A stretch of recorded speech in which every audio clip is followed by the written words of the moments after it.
अब आप देखिए, सारी नारेबाजी लोकतंत्र के नाम पर हो रही है, अभिव्यक्ति की आजादी के नाम पर हो रही है और धर्मनिरपेक्षता के नाम पर हो रही है। और कितनी बड़ी बात है, आप सब जानते हैं, आप देश के किसी भी शहर में रहते हो और किसी भी राज्य में रहते हो, आपके शहर में भी, हर राज्य में, हर शहर में कुछ जगहें ऐसी होती हैं जहां पुलिस भी जा नहीं सकती।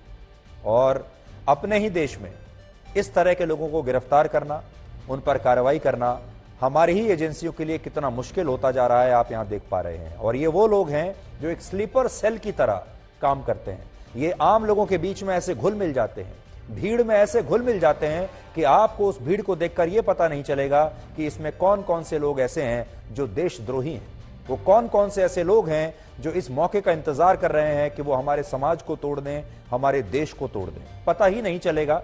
और ये समाज का हिस्सा बन चुके हैं, इसलिए इन पर कार्रवाई करना बहुत मुश्किल काम है। इस छापेमारी में सबसे ज्यादा 22 लोग केरल से, कर्नाटक और महाराष्ट्र से 20-20 लोग, तमिलनाडु से 10 और असम से 9 लोगों को गिरफ्तार किया गया है। इसके अलावा दिल्ली से भी पीएफआई के 3 लोगों को एनआईए ने पकड़ा है। हालांकि अब यहां बड़ा सवाल यह है कि पीएफआई पर एनआईए और दूसरी एजेंसियों ने यह रेड आखिर की क्यों है। आप भी जानना चाहेंगे कि ये सारे जो लोग हैं, इन्होंने किया क्या था। इस कार्रवाई के पीछे टेरर फंडिंग और आतंकवादी संगठन आईएसआईएस को एक बहुत बड़ी वजह बताया गया है। आप जानते हैं, आईएसआईएस दुनिया की सबसे बड़ी आतंकवादी संगठनों में से एक है। एनआईए ने अदालत में यह कहा है कि पीएफआई द्वारा देश भर में ट्रेनिंग कैंप्स चलाए जा रहे हैं, जिसके तहत मुस्लिम युवाओं का ब्रेन वॉश किया जाता था और उन्हें कट्टरपंथी बनने की ट्रेनिंग यहां पर दी जाती थी। इसके अलावा यह भी आरोप है कि जिन लोगों को पीएफआई द्वारा ये ट्रेनिंग दी गई, वो लोग बाद में आईएसआईएस में शामिल हो गए और आतंकवादी बन गए।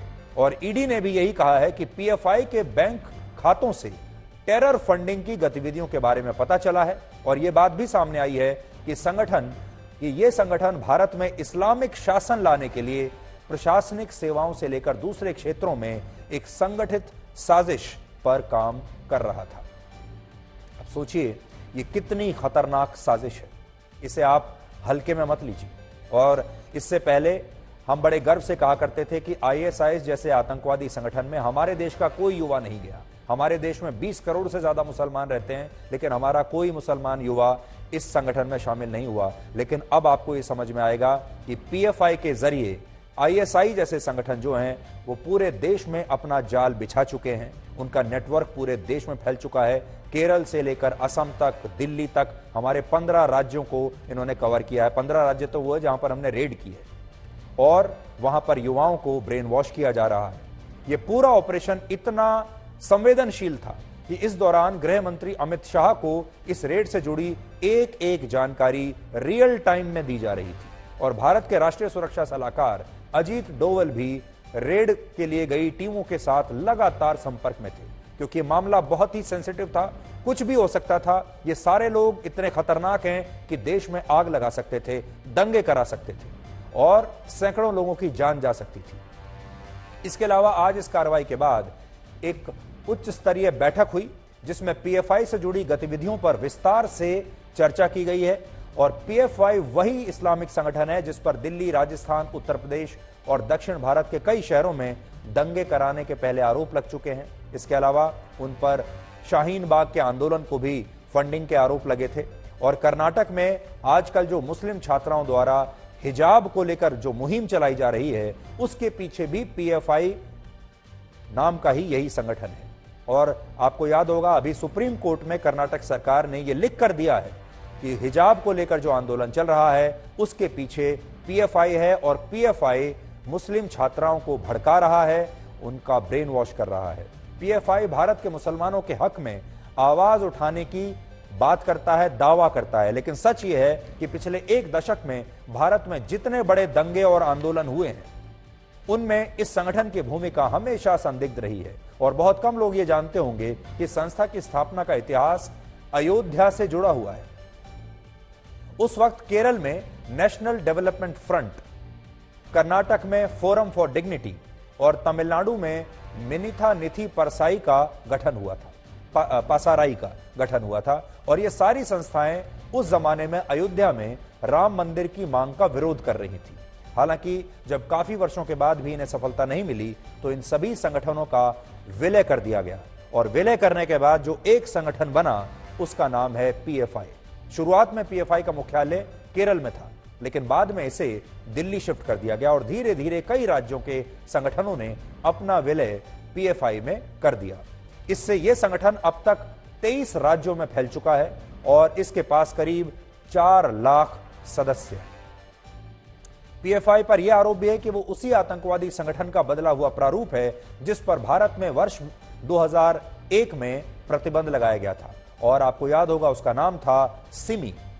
ऐसा कहा जाता है कि सिमी के कई पूर्व सदस्य अब पीएफआई में सक्रिय हैं, इसलिए पीएफआई को आप सिमी का ही एक नया वर्जन कह सकते हैं। और आपने देखा होगा ये बड़े बड़े आतंकवादी संगठन जो होते हैं, खासतौर पर जो पाकिस्तान से ऑपरेट करते हैं, जब सरकारें और यूनाइटेड नेशंस और दूसरी सुरक्षा एजेंसियां उन्हें बैन कर देती हैं तो वो एक नए नाम से जो है काम करना शुरू कर देते हैं। इसके साथ भी यही है।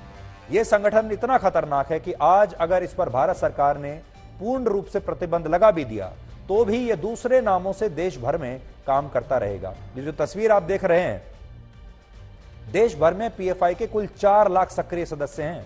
इनमें 15,000 से ज्यादा सदस्य ऐसे हैं जो सुरक्षा बलों के जवानों की तरह पूरी तरह से ट्रेंड हैं। जो तस्वीर अभी हमने आपको दिखाई, ये वही कार्यकर्ता हैं अभी जिनको लेकर थोड़े दिन पहले इसी सितंबर के महीने में पीएफआई ने अपना महासम्मेलन किया था केरल में, और वहां उन्होंने अपना शक्ति प्रदर्शन एक तरीके से करने की कोशिश की थी। इसके अलावा पीएफआई के अपने 8 से ज्यादा संगठन ऐसे हैं जो जमीनी स्तर पर बहुत मजबूत माने जाते हैं।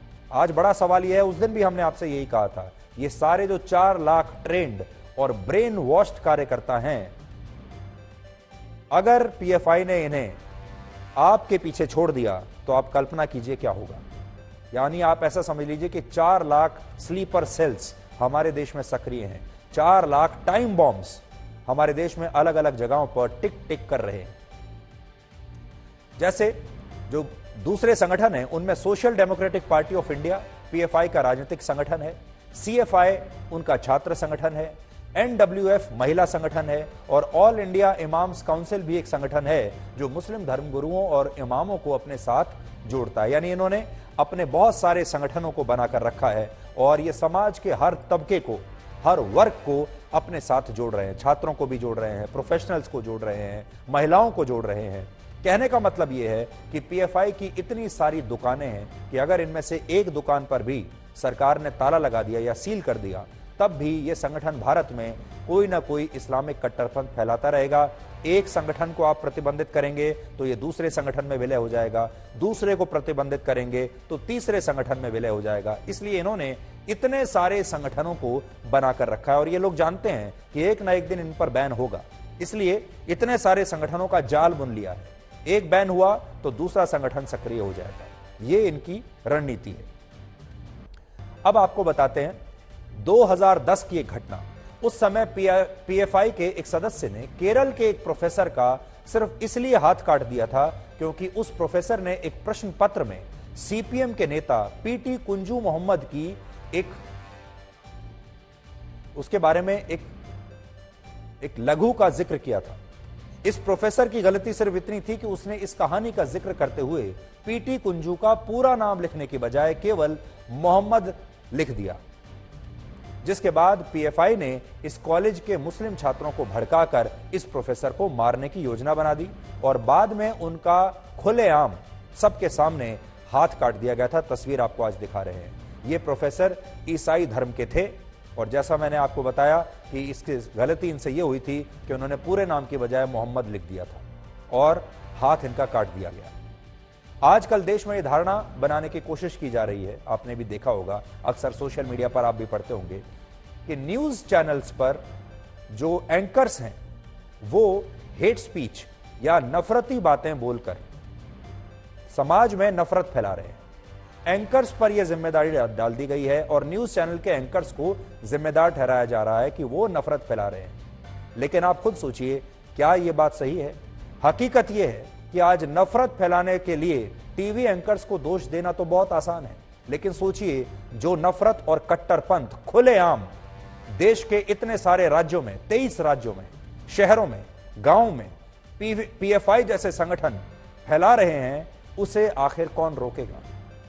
और अगर पीएफआई जैसे संगठनों को हमारे जैसे एंकर्स ने खुला छोड़ दिया, इन पर सवाल उठाना बंद कर दिया, इनकी पोल खोलना बंद कर दिया, इनकी कड़वी सच्चाई आपके सामने, खतरनाक सच्चाई दिखाना बंद कर दिया, तो आप सोचिए ये संगठन हमारे ही देश में कितने मजबूत हो जाएंगे। आज अगर कोई पत्रकार इन इस्लामिक संगठनों का कड़वा सच लोगों को बताता है, तो ये संगठन, इनका नेटवर्क इतना मजबूत है, ये उस पत्रकार के पीछे या उस एंकर के पीछे पड़ जाते हैं और सोशल मीडिया पर उसे सांप्रदायिक बताकर उसकी लगातार ट्रोलिंग की जाती है, उसकी बदनामी की जाती है। और ऐसे एंकर्स और पत्रकारों को यह बताया जाता है कि अगर आपने हमारे ऊपर उंगली उठाई तो हम आपको इतना कमजोर कर देंगे, दिन भर आपकी ट्रोलिंग होगी, आपके मनोबल को तोड़कर रख देंगे और पूरी व्यवस्था से एक दिन आप बाहर हो जाएंगे। इसलिए आप खुद सोचिए, इस देश में असली नफरत असल में कौन फैला रहा है? नफरत पीएफआई जैसे संगठन फैला रहे हैं, जो लोगों को सिर तन से जुदा करने की ट्रेनिंग दे रहे हैं खुलेआम, और मुस्लिम छात्राओं के दिमाग में हिजाब का जहर भर रहे हैं। या ये नफरत टीवी के एंकर्स फैला रहे हैं, जो इन संगठनों के बारे में कम से कम आपको जागरूक करते हैं अपनी खुद की जान खतरे में डालकर। अब आप सोचिए, कौन इन दोनों में से, पक्षों में से कौन ऐसा है जो अपना काम सही कर रहा है?